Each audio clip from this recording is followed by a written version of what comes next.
Olá, o Conexões Criativas dessa semana vai se conectar com as poderosas sem conflitos para tratar de medos. Você tem medo de quê? De água. Eu acho que eu não tenho medo de nada, não. É de altura. Sempre que eu tenho muito medo, eu peço a Deus proteção.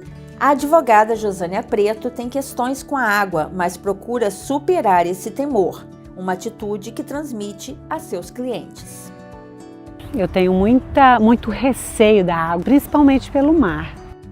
Eu conheci o mar com 10 anos de idade e mamãe nunca tinha visto o mar aos 45 anos, eu acredito que seja essa a idade dela na época.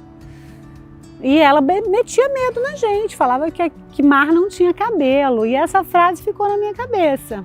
E até hoje eu luto com esse medo, contra esse medo, né? Mas e o que isso fez com você? Isso te reteve de alguma forma? Porque você é uma esportista. Sou esportista, sempre fui, desde pequena, sempre gostei muito de esporte, né? Tudo que você imaginar eu já fiz, inclusive no mar.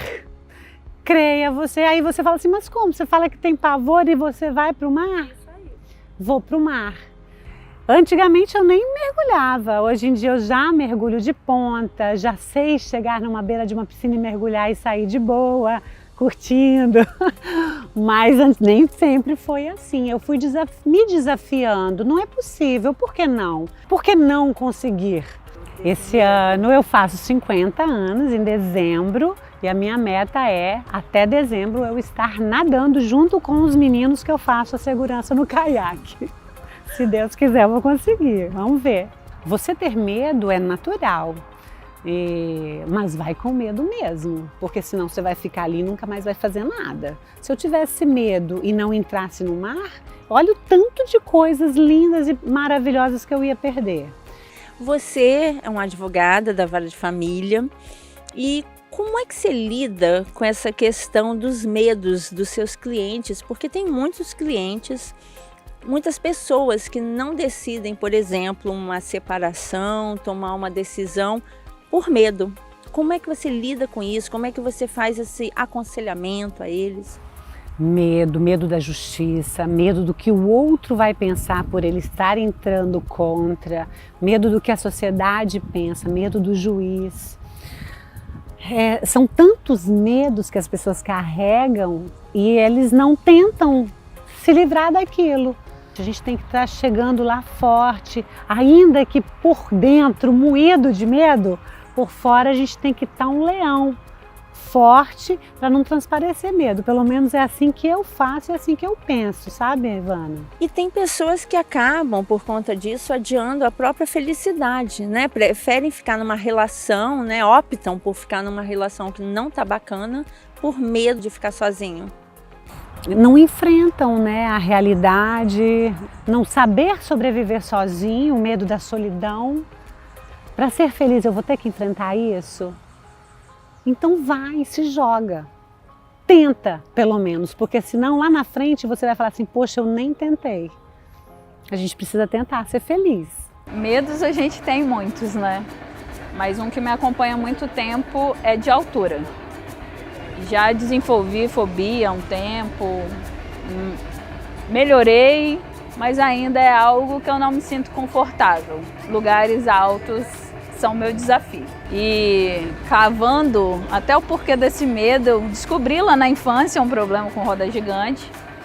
Não gosto, mas nos últimos tempos, como eu tenho uma filha de 7 anos, eu tenho me forçado a estar nesse lugar por ela, né? A superar esse medo. De alguma forma, né? Ainda que se não superado, controlá-lo. Se a roda gigante ainda parece ameaçadora para essa advogada mediadora de conflitos em decorrência de um trauma de infância, na mesa de mediação de conflitos é diferente. A assertividade e a racionalidade são buscadas em prol de um diálogo e de uma vida equilibrada. Você fala de controle, de superação. Como é que isso é levado para uma mesa de mediação de conflitos? Você trouxe palavras importantíssimas, Ivana, porque se há alguma coisa dentro da mesa de mediação é o medo. Medo das pessoas tem de parecerem vulneráveis, medo de serem enganadas, medo de serem deixadas de lado ou da interdependência existente em mesa. Mas uma outra palavra também da mediação é a superação. De que forma? Meu papel enquanto mediador é trazer às pessoas a tranquilidade do procedimento que elas vão passar, como aquilo vai acontecer, quais são as fases, o que nós podemos enfrentar pelo caminho e, a partir daí, tranquilizá-las nesse caminho na busca do consenso. Nós lidamos com mapas mentais diferentes e nós lidamos muitas vezes não só com processos, se a gente for falar de processos judiciais, a gente está falando de processos de vida. Pessoas que se amaram, que se feriram, que se enganaram, que se desiludiram ou que estão num nível de conflito tão alto que sequer podem dialogar. Lembrando que em mesa a gente respeita os limites das partes. Em primeiro lugar, a gente separa as pessoas dos problemas. E isso é uma técnica, não é só uma fala. Então, para ser aplicado isso, exige muito esforço, muita paciência e muito amor também. E aí, quando a gente faz isso num paralelo com a mediação, quando não há mais amor ali na mesa, nem entre as partes, a gente fala da assertividade e da vontade de viver uma vida bem estabelecida ou livre daquele problema que a gente se encontra, porque muitas vezes as pessoas não conseguem resgatar o amor como válvula propulsora. E aí que eu trago no sentido da racionalidade. Querem uma solução ou continuar vivendo naquele conflito? O Conexões Criativas vai para um rápido intervalo, mas já voltamos.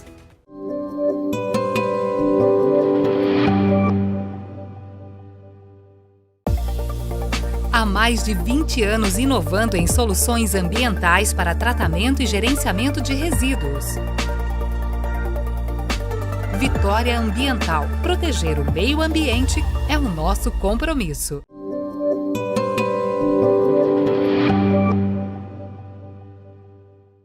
Há 20 anos, a Abapai propaga a fé cristã por meio de uma variedade de artigos e enfeites religiosos. São produtos finos, de bom gosto e inspiradores. Abapai, presentes que evangelizam. De volta com o Conexões Criativas para falar de medo e racionalidade. O determinismo e a fé ajudaram a tabeliã Marla Camilo a vencer o medo em circunstâncias adversas e encarar os desafios é para ela a chave da felicidade. Meus pais tiveram uma vida muito difícil, porque eles foram criados na roça. Então eles criaram uma convicção de que eu tinha que ter uma criação um pouco mais dura para eu dar mais valor na vida. Então sempre que eu tenho muito medo, eu peço a Deus proteção. E meus pais me ajudaram a ser um pouco mais forte. E eu consegui superar muitos desafios até os dias de hoje. Por isso, Marla não entende quando as pessoas não buscam o cartório para evitar problemas futuros. Aqui no cartório, um medo que eu tenho percebido que as pessoas têm é do outro se afastar dela. Por exemplo, a pessoa que está casando, ela deixa de fazer um pacto antinupcial para poder resguardar a sua empresa, para poder resguardar, às vezes, um fundo de garantia que ela possa ter no futuro, caso venha ter um divórcio. Isso tudo é possível de ser relatado no pacto pré-nupcial, pacto que é feito num cartório de notas para a pessoa depois poder levar para o cartório de registro civil. Lá no pacto antinupcial você pode esclarecer tudo aquilo que é importante para você. Por exemplo, a minha empresa, por mais que o regime seja da comunhão parcial de bens, ela não vai entrar na partilha de bens caso a gente venha a ter um divórcio. O meu FGTS, que eu juntei com o suor do meu trabalho, se a gente viesse divorciar, isso eu não quero que seja partilhado no meu divórcio. Só que as pessoas têm medo, elas preferem não conversar sobre o assunto, elas preferem simplesmente ir até um cartório de registro civil, casar pelo regime geral da comunhão parcial de bens e acreditar que vai dar tudo certo e que nada de ruim vai acontecer.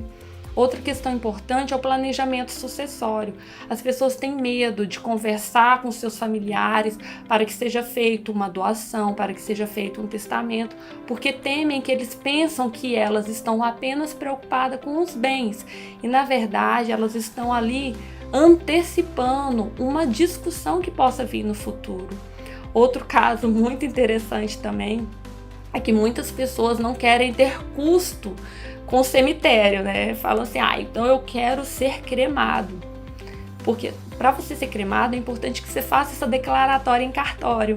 E as pessoas falam que querem, mas não tem coragem de ir até no cartório para falar, olha, eu quero ser cremado. E o valor disso é muito barato, é aí próximo aí de R$200 para um desgaste que pode vir depois, porque precisa de ter tanto autorização médica como judicial. Não são todos os casos que é possível assim, uma liberação de corpo para cremação. E acaba que esses medos todos vão como que enredando as pessoas em situações em que elas acabam depois não conseguindo se ver livre disso, né? E acabam prorrogando um problema que vira uma bola de neve para os seus sucessores. E acaba, por exemplo, às vezes se vendo numa situação que não pelo desconhecimento, mas pela informalidade, acreditavam que estavam tendo uma via ali mais fácil e acabam tendo um transtorno muito grande para suas vidas e acabam tendo um prejuízo financeiro muito grande. E novos medos surgem daí também, né? E novos medos surgindo a partir daí. A psicóloga Sátina Pimenta explica a origem dos medos e ela aposta na racionalidade para se viver bem, apesar dos desafios da vida. Então eu tenho medo de barata, mas o medo de barata não me faz deixar de ir num lugar. Eu vejo a barata e falo, mas eu não deixo de entrar, eu não deixo de fazer certas coisas. Beleza, isso é um medo. Mas quando eu ultrapasso isso e transformo isso numa questão de saúde mental, eu levo isso para uma fobia. De onde vem o medo? Então, a gente tem algumas ideias, né, de teorias que falam sobre o medo. Um medo que a gente tem é aquele medo que é psicológico mesmo, que vem de traumas, como Freud fala, como alguns psicanalistas vão falar, de algo que você viveu, se traumatizou e talvez você nem se lembre disso, e ele fica ali enraizado no inconsciente. E um outro medo é o medo que a gente constrói dentro da própria sociedade. E esse medo, né, ele gera pra gente reações, gera pra gente comportamentos. O que te dá medo? Ivana, essa pergunta é uma pergunta que rodou lá em casa uns dias. Porque quando a gente falou, vamos fazer uma gravação sobre o que é medo, né, e com esse sentimento, eu parei, olhei para um lado, olhei para o outro e falei bem assim, falei até com meu marido, falei, Antônio, eu acho que eu não tenho medo de nada não. Porque eu não tenho medo de voar, eu não tenho medo de barata. Os medos comuns do dia a dia, eu não tenho medo de comer uma comida diferente, eu não tenho medo de me arriscar em algo diferente. Eu não tenho esses medos comuns. Tenho receio da Covid, né, que é o momento que a gente está vivendo. Eu não tenho medo da Covid. A gente tem que ter medo daquilo que a gente não conhece. Quanto mais a gente conhece, mais poder a gente tem sobre o objeto, menos receio a gente tem sobre ele. Então, volto com o meu jargão. Conhecimento, ele é poder. Inclusive, poder sobre as nossas impressões em relação ao mundo. Na minha racionalização, eu tenho uma ciência que me dá respostas e que eu posso me basear nessa ciência para me proteger. Então, eu utilizo dessas informações para gerar a proteção que eu preciso e não ter que ter o pavor, o medo, o desespero do Covid. Entende? Mas ter receio sobre ele. Não andar sem máscaras, não ficar em locais públicos, né? Principalmente no momento que eu tô agora, que eu tenho que tomar conta de mim demais. Né? Então, assim, eu acho que esse medo, ele poderia ser menor se nós tivéssemos uma racionalização coletiva quanto às verdades científicas que nos estão sendo apresentadas. Se pode ficar em casa, fique em casa, sabe? Se você tem que trabalhar, utilize de todas as informações necessárias para se proteger. Esteja com álcool, esteja com a sua máscara, evite contato. Faça aquilo que os cientistas falaram para a gente fazer, entende? Porque aí a gente tira o pânico, gera o receio e daqui a pouco, se Deus quiser, isso acaba.